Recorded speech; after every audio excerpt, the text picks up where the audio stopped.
Bad Realtor, Long Beach, California homes for sale, 7 underhand cheats used by Long Beach realtors. Okay, this video looking at bad realtors and some of the underhand ways they use, it's the reason that real estate agents get the reputation that they do.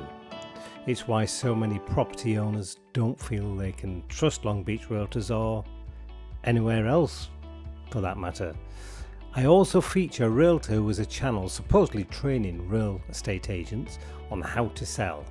I haven't looked at all the videos, but this one I'm featuring in this video today, it openly encourages how to manipulate client owners into doing things only for his benefit or would-be realtors. It makes me really mad actually. It's really the agent you wouldn't want, but there are many like him around, so stay clear of this type. You'll see why. Thankfully he's not one of the Long Beach realtors. Okay, more on this later. He will probably do many other underhand tactics as well, but for now let's get back to this video and start off with number 1. Bad realtor posting a fake pocket listing to get buyers to call cheat. Right, the agent usually posts unidentifiable photographs of a pocket listing or pre-MLS property on a home search site, Facebook group, etc. In a hot area, the property looks like a deal. It will have a street name but no actual address. Buyers call for info. The agent will claim the home recently went into escrow, but they may show them similar ones. They say this doesn't go on now as often as it used to do, but it does, even though it contravenes the regulations out there. Number 2, bad realtor open house double-end cheats. Now I'm going to show you the video on this after I've just gone through this. The Long Beach real estate agent gets a red hot lead on a really good property, usually from a deceased owner's or an elderly person. Bad realtors will post the home on the multiple listing service and hold an open house even if the deal is done and their client to show the public that everything was done fairly.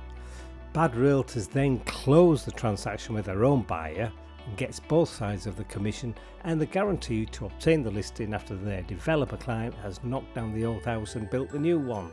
So you get lots at the open house. However, the property sold really with a bad realtor representing both parties a couple of days before. If the buyer was a long-time client developer, that's who it'll have gone to. Big bonus time. Now this is the video of this guy who supposedly trains realtors how to be successful and all the rest of it. It's just totally underhand and it just highlights the reason that open houses are just absolute BS for actual sellers. It's only about generating leads for the realtor. Okay, let's have a look at the video. The fact that I can use the open house as an excuse to reach out to other owners in the subdivision. The open house is just an excuse to try to meet other owners, okay? Like this whole open house for buyers thing is played out. It just, you know, that's you're chasing your tail, you know, you're just going in circles. What we want to do is we want to understand that property owners are our best buyers. They are the best buyers. They already know everything about ownership and how to buy, and you don't have to educate them. They're on top of their game. They know how to buy it. You don't have to do anything. They know what they want. You just help them get it. With the first-time home buyer, what do you have to do? You got to drive them all around, educate them on home ownership, go through the process, do all this, do all that, you know, and they can be wishy-washy. They're scared, first time, don't know. With property owners, they are the best buyers. So there you have it. Yeah, it's exactly what I detest about the industry. It's not about the money. The money comes anyway if you're successful and do things the right way. The very, very best don't use these tactics. They don't need to. They're genuine. They do good business. So anyway, enough of this guy. On with number 3. Bad realtor old listings still on website to attract buyers cheat. This works like the fake listing cheat. Agents that leave sold or unavailable properties on the website so purchasers can contact them to ask for more details. The whole point of this cheat is to get your name and contact details and get you to buy with them. It's used this method globally, to be fair. It's taken a step further in some countries. For example, when searching a listing on a particular website in Italy, I came across a great property. I loved it that much I'd bought it 3 years earlier. I rang the agent and asked if I could view. He said there's a really interested buyer for that, but we have another I left it and contacted the appropriate authorities' legal team, and he got struck off and also fined for copyright infringement of my images. Now, although I now recommend realtors, certainly Long Beach realtors, I'm very picky about some of them. So the cheaters out there, you will be soon featured in a video, because I'm looking at all the Long Beach realtors, what they're up to, and it's quite easy to find the information how it is now. It's out there for everybody to see, and if somebody knows what they're looking for, like I do, you will soon be outed. Okay, on to the next one. Number 4, bad realtor. I have a buyer for your home cheat. The whole point of this one is to get you to list and sell. You get the phone call, I have a buyer for your home. Hi, is homeowner's name there? My client requested me to check whether you're interested in selling. He's ready to make an offer on your property. When can I come over to talk? The pitch works in a few ways. The agent's compliments boost the owner's ego, because everyone thinks their home is the best, and this just reinforces the lie. The agent teases them with an offer. The idea is to learn their triggers, such as if they're considering downsizing or need to be close to family, whatever. After addressing the triggers, the agent qualifies them as a potential seller and pursues the listing. Some real estate agents would call this only sales talk. I call it what it is, lying. Bad realtor, steer client to your own listings cheat. This is so agents can get you as a buyer and for their own listings to keep both commissions. No, not ethical if the property is totally wrong for the buyer, but if it's a good fit, that's reasonable, I feel. It should always be about the client. Unfortunately, some agents over-exaggerate the bad points on the other property to try to drive clients toward their own listings. Double commission agents love representing both sides of a deal. They can manage both sides of the agreement to close it, whether this is the best thing for the client or not. Number 6. Bad realtor steal buyers from new agents cheat. Now, this won't affect you directly if you're a buyer or a seller, but this is how low some realtors will go. Now, I did a video on how much commission realtors earn. See the video, it might shock you, but it highlights how new realtors can find it really tough to get going. It leads them to the unscrupulous agents who are laying in prey for them. They look out for off-market email lists, news groups, etc. When new agents join these groups, bad realtors think ripe for the picking. The new agent replies to a bad realtor's off-market pocket listing. The new realtor is pleased to uncover a house that fulfills their buyer's criteria, but they need the entire address to drive by or show it. Bad realtor asks the new agent, send me your buyer's name so I may register them. The agent wants the buyer's name for a single party agreement.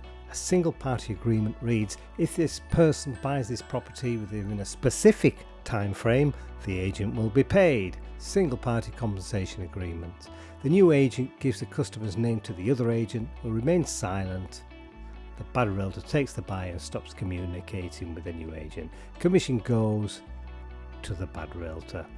The same agent works in reverse. Bad realtors advertise they have a highly qualified buyer searching for pocket properties in the Long Beach area within a budget, up to a really high price to really be tempting.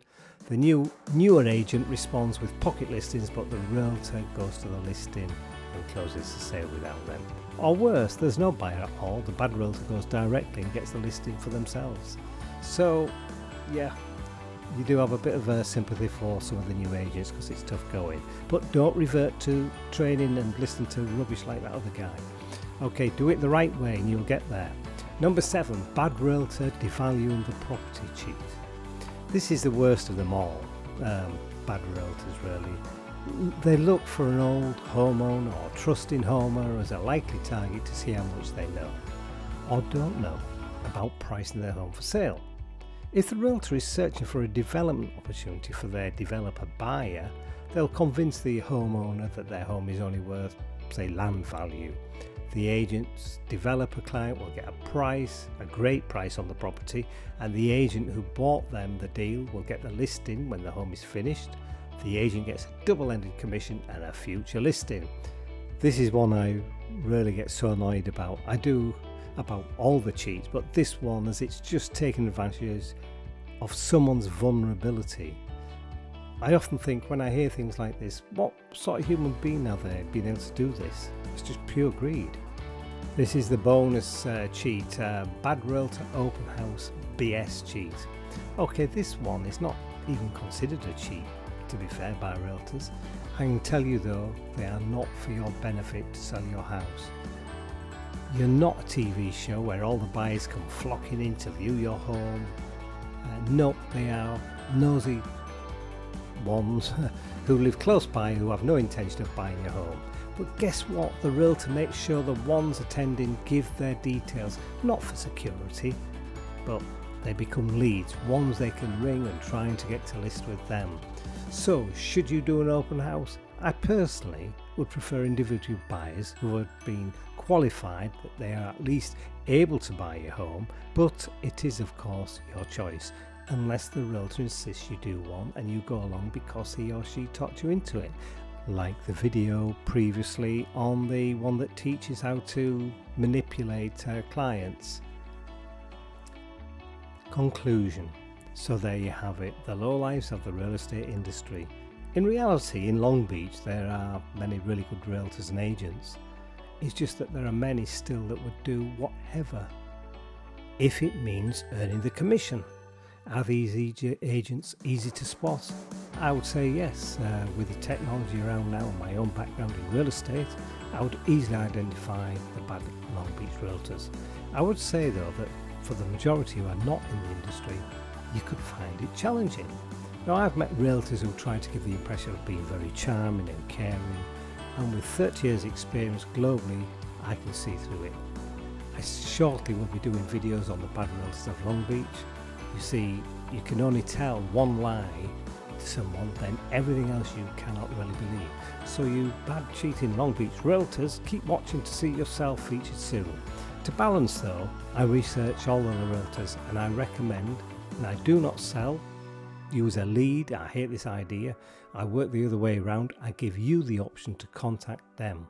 I worked this way when I had the largest overseas real estate company in the UK with over 300 agents. We had clients contact us, which they did because trust is something you have to earn. If somebody says to you, trust me, then whatever you do, don't trust them, because no one says that apart from the ones you cannot trust. Thank you for watching. Good health. Take care. See you in the next video. Bye bye for now.